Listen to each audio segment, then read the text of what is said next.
Good morning, children. Hope all of you are fine.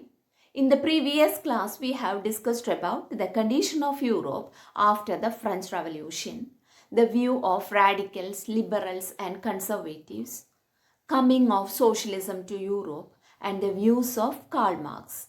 Today, we will discuss about the Russian Revolution and its causes. Have you ever heard about Russian Revolution? There was a revolution in Russia in 1917, and through this socialists took over the government and there was fall of monarchy. This incident came to be known as Russian Revolution. Now, let's check the Russian Empire in 1914. Russia at the time of revolution was ruled by Tsar Nicholas II. The territory included Finland, Lithuania, Estonia, parts of Poland, Ukraine and Belarus.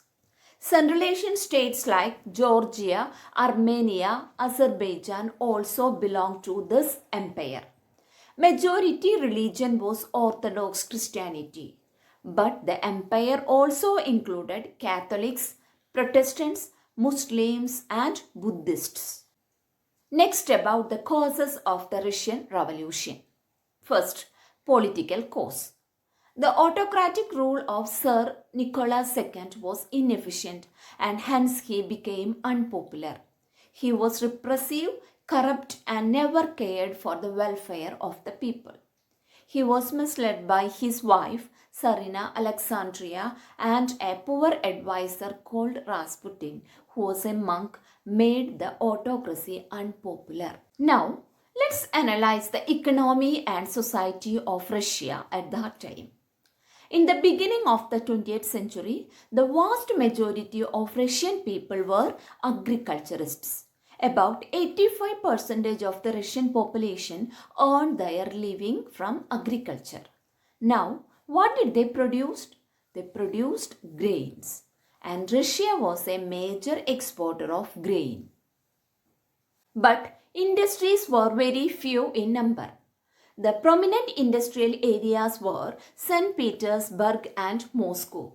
In the 1890s, many factories were set up when Russia's railway network extended and foreign investment in industry increased. Then most of the industries were the private property of industrialists. Government supervised large factories to ensure minimum wages and limited hours of work. But factory inspectors could not prevent rules being broken. As a result, working hours and accommodation facilities became very poor. Women made up 31% of the factory labor force by 1914, but they were paid less than men. Workers were a divided social group. They were divided by skill. For example, metal workers considered themselves aristocrats among other workers as their occupation demanded more training and skill. Despite divisions, workers did unite to strike work when they disagreed with employers in the matter of dismissal or work condition. In the countryside, peasants cultivated most of the land, but the nobility, the crown and the church owned large properties. Russian peasants had no respect for the nobility. In Russia, peasants wanted the land of the nobles to be given to them. Frequently, they refused to pay rent and even murdered landlords. There was one more particularity for Russian peasants. They pooled their land together periodically and their commune divided it according to the needs of individual families. So, the condition of the peasants and workers were not good. Another important cause of the Russian Revolution was the influence of socialism in Russia. Socialism inspired Russian people to fight against injustice. Now, let's analyze the influence of socialism in Russia. First, about the formation of Socialist Party. In Russia, a political party called the Russian Social Democratic Workers' Party was founded in 1898 by socialists. It set up a newspaper, mobilized workers, and organized strikes. Some members in the party supported peasants and they formed the Socialist Revolutionary Party in 1900. This party struggled for peasants' rights and demanded that land belonged to nobles be transferred to peasants. They were minority group and hence known as Mensheviks group under the leadership of Alexander Kerensky. They believed that party should be open to all. While some other members in the party supported workers, they were social democrats. They were the majority group and hence known as Bolsheviks, led by Vladimir Lenin.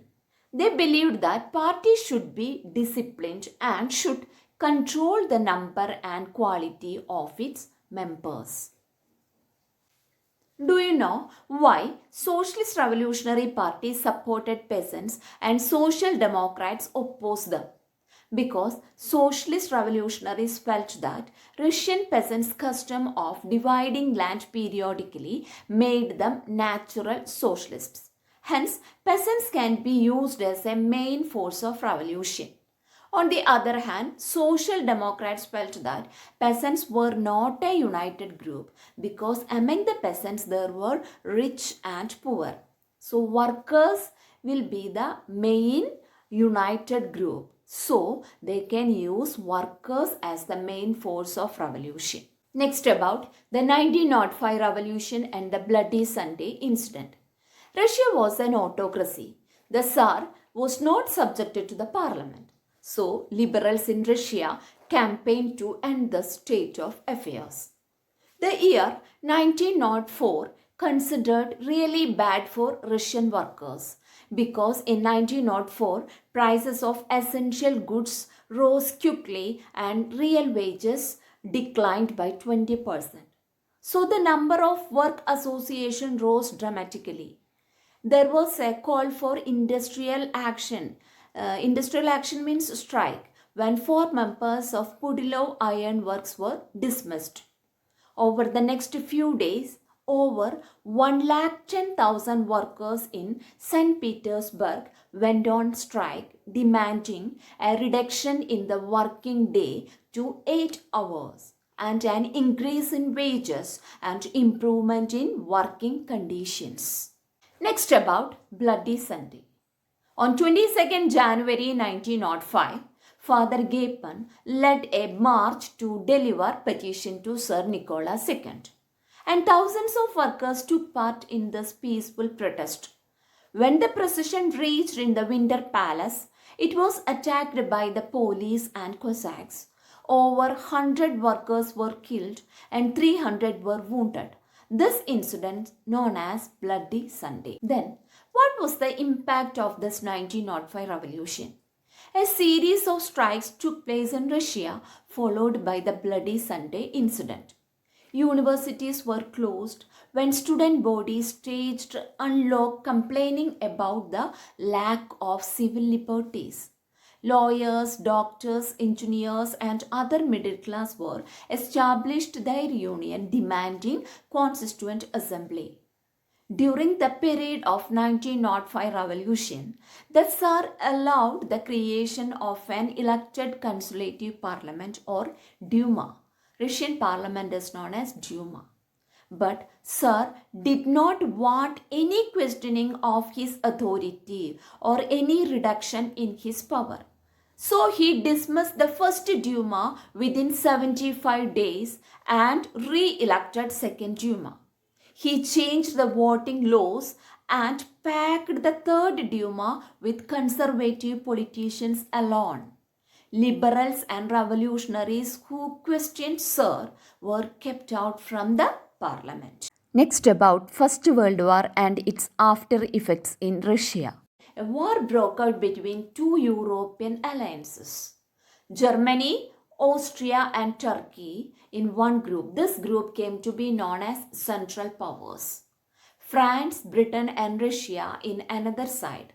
This group came to be known as Allied powers. In Russia, the war was initially popular and Russian people rallied around Tsar Nicholas II to fight against Germany. But in the later years, support to Tsar went down. Why? The first reason is that as the war continued, though, the Tsar refused to consult the main parties in Duma. So it is the responsibility of the king to discuss these matters with the members of the parliament, members of Duma. But the Tsar Nicholas II, he didn't do that.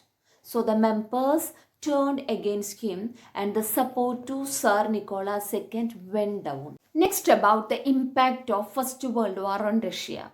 How did First World War affect Russia? Russian army lost badly in Germany and Austria. There were 7 million casualties by 1917. As they retreated, the Russian army destroyed crops and buildings to prevent the enemy from being able to live off the land. So, the destruction of crops and buildings led to over 3 million refugees. The situation discredited the government and the Tsar. Now, the soldiers did not want to fight such a war. So, both the people and the soldiers were unhappy. But at the same time, Tsar Nicholas II wanted to continue the war. The war also had severe impact on industry. Russia's own industries were very few in number and the country was cut off from the other supplies of industrial goods by German control of the Baltic Sea. As Germany and Austria were the victorious, they started to control the Baltic Sea and the connectivity between the Russia and the rest part of the world were completely blocked. By 1916s, railway lines began to break down. Able-bodied men were called up to the war. As a result, there were labor shortage. There was a scarcity of food also. Large supplies of grains were sent to feed the army. So for the people in the cities, bread and flour became scarce. Because of these reasons, Russian people suffered a lot. They want a change. And ultimately, it led to the Russian Revolution. Let me conclude today's session. I hope all of you have understood the content clearly. For your reference, I have uploaded the URL. Go through it. Notes are also attached along with this. Take it down. A test question paper is also there. Try it yourself. Thank you.